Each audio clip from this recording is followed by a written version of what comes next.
اسلام آباد کے ٹھنڈے ٹھار موسم میں دو بڑوں کی بڑی بیٹھک۔ صدر مملکت آصف علی زرداری سے وزیر اعظم شہباز شریف کی ایوان صدر میں ملاقات ہوئی۔ ملاقات میں پارلیمنٹ میں قانون سازی کے امور پر بھی بات چیت ہوئی۔ دونوں رہنماؤں نے قانونی امور پر تمام سیاسی سٹیک ہولڈرز کی مشاورت سے آگے بڑھنے کا فیصلہ کیا۔ اعلامیے کے مطابق صدر مملکت اور وزیر اعظم نے ملک کی مجموعی سیاسی، معاشی اور سیکیورٹی صورتحال پر گفتگو کی۔ صدر مملکت اور وزیر اعظم نے ملکی ترقی کے لیے مل کر آگے بڑھنے کے عزم کا اعادہ کیا۔ صدر مملکت نے وزیر اعظم کو ملکی ترقی اور استحکام کے لیے تعاون کی یقین دہانی کرائی۔ ملاقات میں نائب وزیر اعظم اسحاق ڈار اور وفاقی وزیر داخلہ محسن نقوی نے بھی شرکت کی۔ گورنر خیبر پختونخوا فیصل کریم کنڈی، سابق وزیر اعظم راجہ پرویز اشرف اور ممبر قومی اسمبلی سید نوید قمر بھی ملاقات میں شریک ہوئے۔ احتجاج، دھرنوں، گرفتاریوں کے بعد اپوزیشن اور حکومت مذاکرات کی میز پر آ گئے۔ اسپیکر قومی اسمبلی سردار ایاز صادق کی زیر صدارت حکومت اور اپوزیشن کی پہلی باضابطہ نشست ہوئی۔ اراکین نے توقع ظاہر کی کہ پارلیمنٹ مسائل حل کرنے کا اہم فورم ہے۔ اعلامیے کے مطابق اپوزیشن کمیٹی نے اپنے ابتدائی مطالبات پیش کیے۔ طے پایا اگلی میٹنگ میں اپوزیشن مطالبات اور شرائط تحریری طور پر پیش کرے گی۔ اجلاس میں دہشت گردی کے خلاف جنگ میں جانیں نچھاور کرنے والے شہداء کے لیے فاتحہ خوانی کی گئی اور عزم ظاہر کیا کہ دہشت گردی کے خاتمے کی جنگ میں ہم سب قوم کے شانہ بشانہ کھڑے ہیں۔ مذاکرات کا دوسرا اجلاس 2 جنوری کو ہوگا۔ اپوزیشن کی طرف سے اسد کیسر، راجہ ناصر عباس، صاحبزادہ حامد رضا شریک ہوئے۔ اسد کیسر نے بتایا باقی ارکان مقدمات یا ملک سے باہر ہونے کے باعث شریک نہیں ہو سکے۔ حکومت کی طرف سے اسحاق ڈار، عرفان صدیقی، رانا ثناء اللہ، راجہ پرویز اشرف، نوید قمر، علیم خان اور فاروق ستار نے شرکت کی۔ وزیر اعظم کو حکومت اور اپوزیشن کے مذاکرات میں مثبت پیش رفت کی امید۔ وزیر اعظم نے حکومتی کمیٹی میں سردار خالد مکسی اور اعجاز الحق کو شامل کر دیا۔ وزیر اعظم شہباز شریف نے کہا ہے کہ ملک کے وسیع تر مفاد کے لیے مذاکرات میں مثبت پیش رفت ہوگی۔ آپ کو بتائیں کہ وزیر اعظم نے حکومتی کمیٹی میں سردار خالد مکسی کو بھی شامل کیا۔ انہوں نے کہا کہ ملک کے وسیع تر مفاد کے لیے مذاکرات میں مثبت پیش رفت ہوگی۔ فوجی عدالتوں میں عام شہریوں کے ٹرائل میں شفافیت، آزادانہ جانچ پڑتال کا فقدان ہے۔ برطانیہ کا 9 مئی مقدمات میں فوجی عدالتوں سے 25 شہریوں کی سزاؤں پر رد عمل۔ برطانوی دفتر خارجہ کے مطابق فوجی عدالتوں کی کارروائی سے شہریوں کے منصفانہ ٹرائل کے حق کو نقصان پہنچتا ہے۔ بیان میں کہا گیا ہے حکومت پاکستان شہری اور سیاسی حقوق کے بین الاقوامی معاہدے کے تحت ذمہ داریوں کو نبھائے۔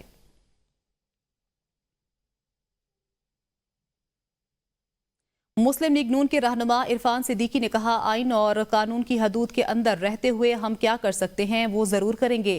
ABN نیوز سے گفتگو کرتے ہوئے عرفان صدیقی نے کہا ہم وسیع تر تناظر میں معاملات کو آگے لے کے جانا چاہتے ہیں۔ ایک طویل عرصے کے بعد سیاسی مذاکرات کا باضابطہ عمل شروع ہوا۔ PTI کے مطالبات ڈھکے چھپے نہیں ہیں۔ اچھی پیش رفت ہے۔